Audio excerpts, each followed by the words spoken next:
Hi, Year 5. We're going to carry on with our reading from Floodland.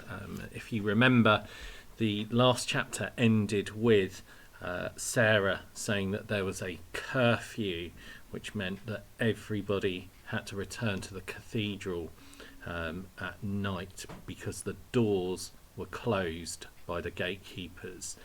And so you weren't allowed outside of the cathedral, you couldn't enter it. So that's what a curfew means. Okay, this next chapter is just called 3. Zoe ate some foul food. She slept that night on a narrow wooden pew. She had no sheets and had to use a mouldy hassock as a pillow, but she slept long and deep. She dreamed a strange mix of dreams. She was in a small boat, far out to sea. Her mother and father were there too, and Doobie, and Natasha, who suddenly stood up and rocked the boat from side to side.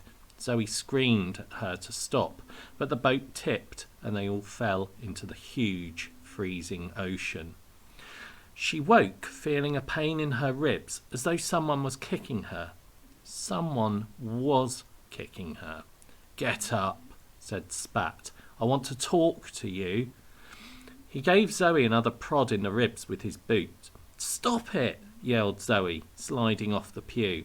"What do you think?" "Listen to me. I know you're a spy. I don't know where you're from, but you haven't fooled me.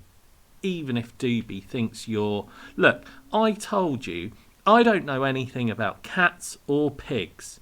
You know their names all right, don't you?" "Only because you told them to me." Spat was looking like he meant trouble. He stepped up to Zoe's face. "Don't be smart.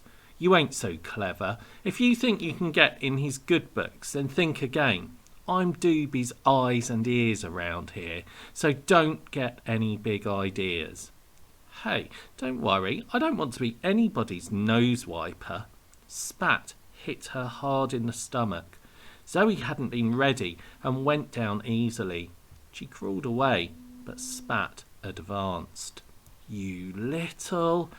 Zoe had done her share of looking out for herself in Norwich, but she'd never really been much of a fighter.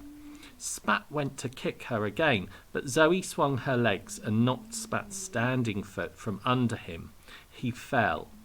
This gave Zoe time to get up, but by the time she had, Spat was already coming at her again. Surprised, Zoe leapt backwards. "Stop!" she shouted, but Spat was clearly in no mood to stop. He swung a fist, and Zoe leant to one side. The blow caught her, but only just. It was enough to send her to the floor again, and then Spat was on her, legs pinning her arms to the hard floor, and his hands tightening around Zoe's throat. She tried to struggle, but she was just too weak from her sea crossing. At the back of her mind was a desire to give up. It was such a struggle anyway these days. Suddenly, Spat flew backwards off Zoe's chest. Zoe tilted her head back to see Doobie looking at her upside down. Doobie nodded at Zoe and then away, indicating that she should make herself scarce. Zoe hobbled off, feeling the bruises already rising on her neck. As she went, she heard Doobie approach Spat. "I told you to keep your hands off." "Look, I'm sorry, Doobie, but she's a spy. I'm sure of it." He didn't have time to finish his sentence. Zoe looked back to see Spat being hurled across the floor again. Doobie wasn't large by any means, and really he was pretty thin. He clearly knew some hideous ways of fighting. Zoe saw her chance. She hadn't got any food to take, but she wasn't going to hang around. It was time to find her way back to Leica and get away. She crept down the length of the nave, trying not to be seen.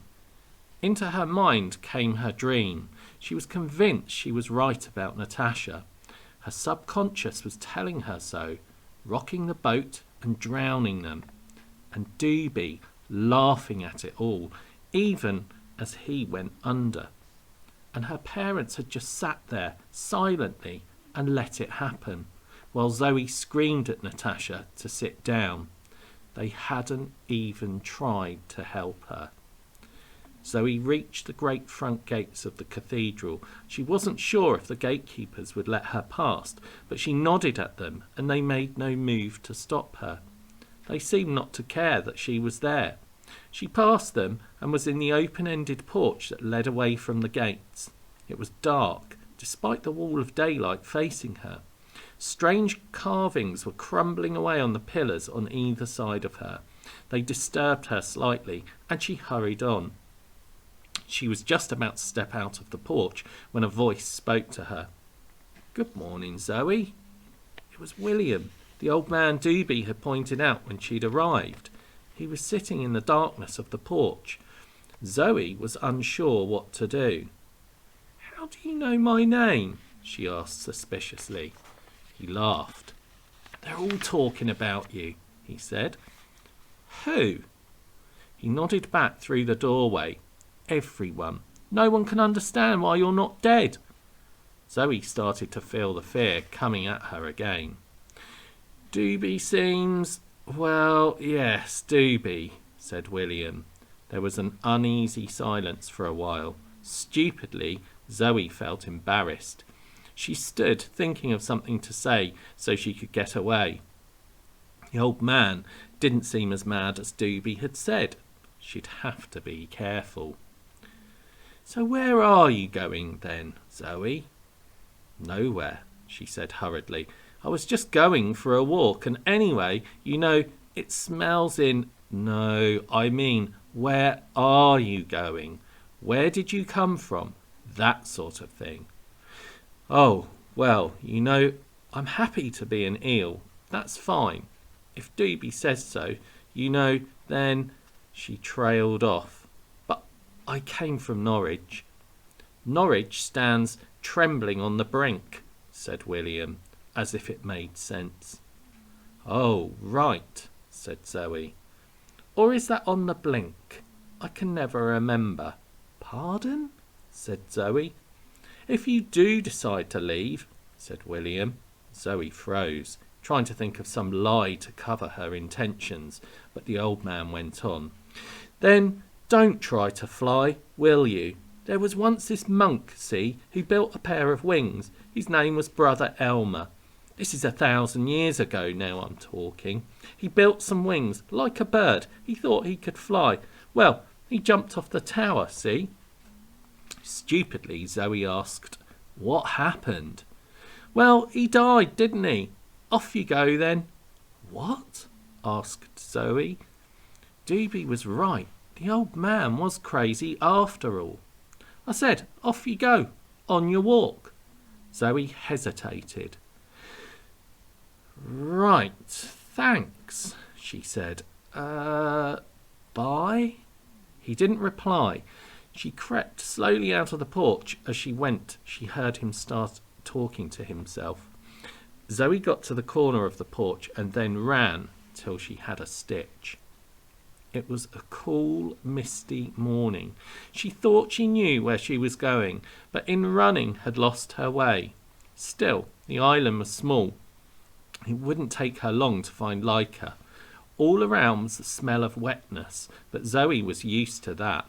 Even though Norwich was much larger than this place, nowhere escaped the occasional, especially high floods. At least they had enough high ground to grow some vegetables there, though. There was nothing here, just the shells of old houses standing at or in the water's edge, but again, Zoe was well used to that. Sometimes she wondered what life had been like before the sea came. Perhaps it had seemed stupid to build so close to the sea, because perhaps the sea had been a lot further away. She didn't know, and she had never met anyone who'd been alive when houses were built, though lots of people could remember when there had been much more land. Her parents had grown up in a different world, but a world that was already in trouble. Even then, the sea level was rising. They never liked to talk about it much.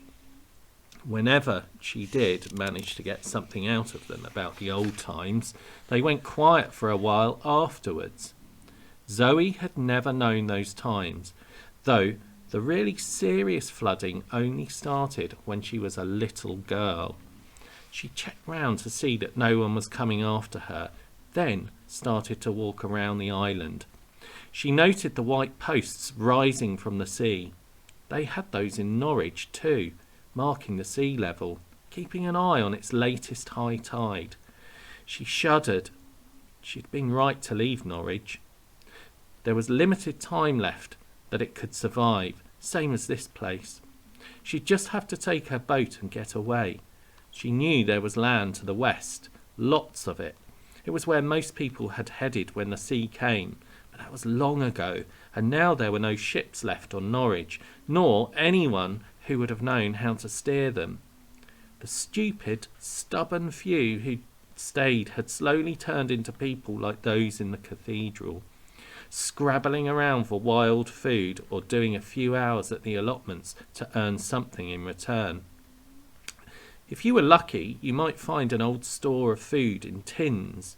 The labels were never legible, if they were there at all, but what was inside was usually still good.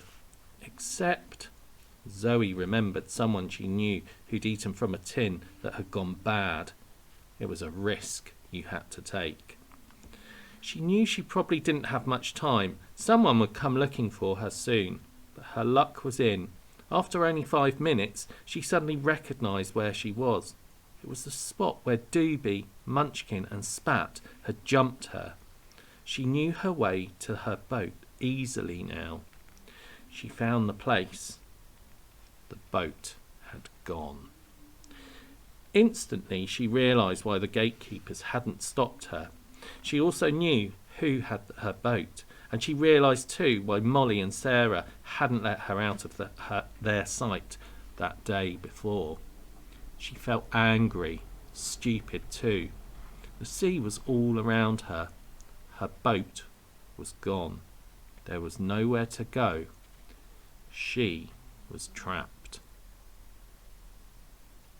Okay, fantastic. Another really kind of interesting chapter, full of suspense, and definitely those links to Greta Thunberg's ideas of global warming and climate change and the sea rising.